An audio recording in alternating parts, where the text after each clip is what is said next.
how can we read the stories of the Old Testament well? How can we, a person who is out there who is reading through the Bible for the first time, and they're slogging through the Pentateuch and the laws, how do we help someone like that read the Old Testament well? What are some guidelines you can give us? We certainly can do it in this interview. Yes, in the next 2 minutes. Next 2 could minutes. You please? I've written on this in almost every book I've done that deal with this. I spend a chapter. So in my Old Testament theology, I have a whole chapter on how do you do theology out of narrative. We call this narrative theology. How can you be sure this is the doctrine that's being taught? And that means one must know how to read it well. Or my Genesis commentary. Again, I took a whole chapter. And at the beginning of every section, I deal with just this issue. How do we know what's going on here? I'll give you an illustration. That Adele Berlin said, you don't know what the Bible means until you know how it means. Now, I paraphrased it. She teaches at the University of Maryland. You don't know what it means until you know how it means. So, for example, it's difficult without knowing the background of my audience, but take the story of Solomon in the first 11 chapters of Kings, assuming we know something about that story. It begins with the prophet naming Solomon. It ends with the prophet naming Jeroboam, taking it away from Solomon. The next chapter, that's chapter 1, verses chapter 12 again. The next chapter, Solomon's kingdom is established. At the second to the end, Solomon's kingdom is disestablished. Chapter 3, you have Solomon's wisdom for good. Chapter 10, Solomon's wisdom misused for selfishness, splendor, and so forth. You get into Solomon builds the outer shell of the temple. Solomon dedicates the temple. Then you have the inner, and that's balanced. In the middle of it, you have his building of his own palace, the queen's palace, and all the other buildings, which seems out of place.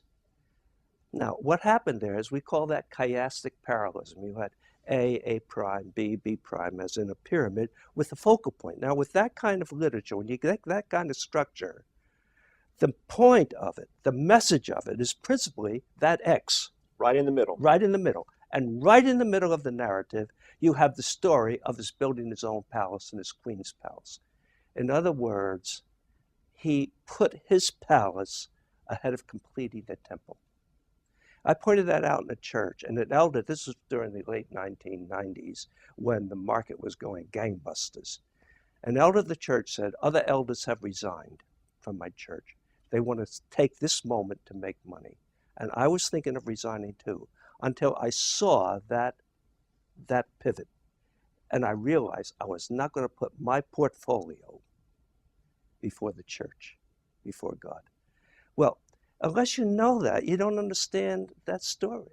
You don't know what it means until you know how it means.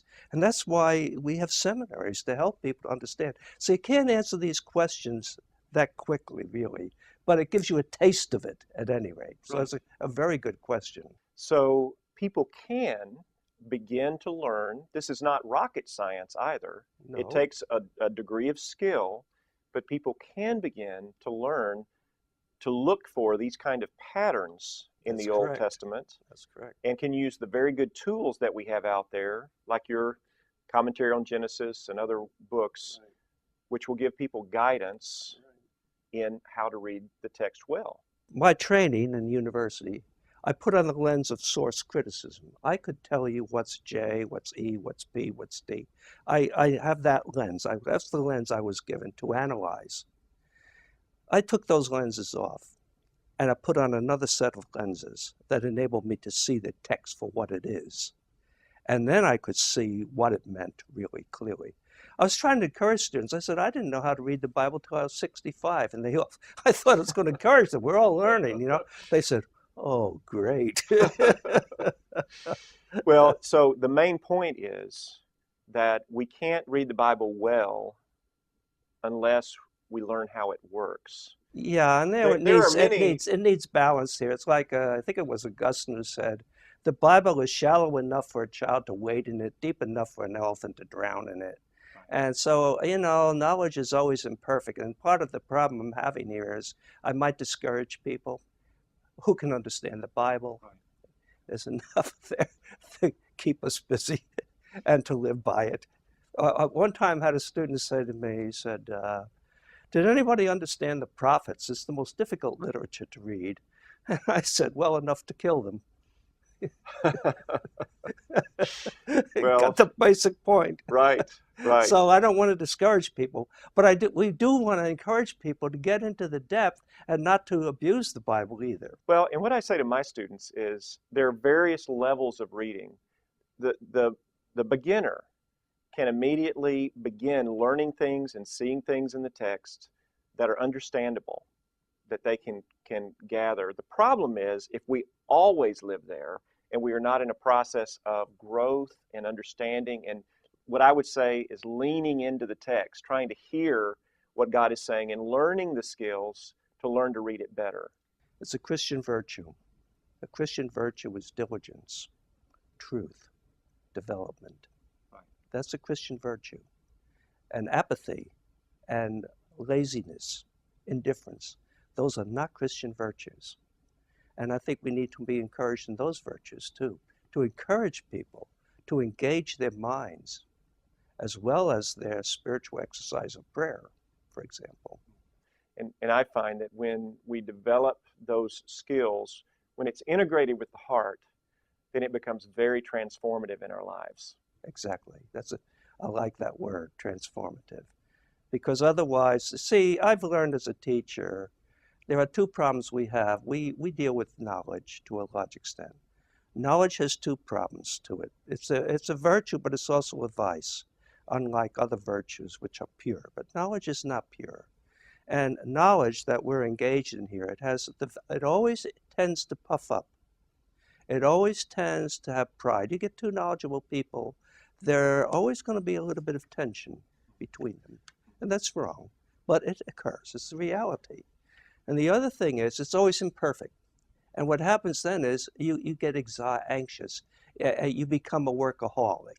I got to get this exactly right. You become a perfectionist.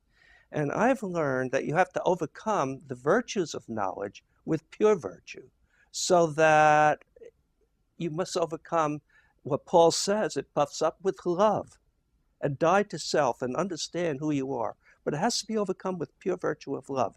And the limitation has to be overcome with the pure virtue of faith. I'm not going to know everything perfectly, but what I don't understand perfectly, I still trust God. So that frees us up. So we need to have virtue balancing the virtue and vice of knowledge.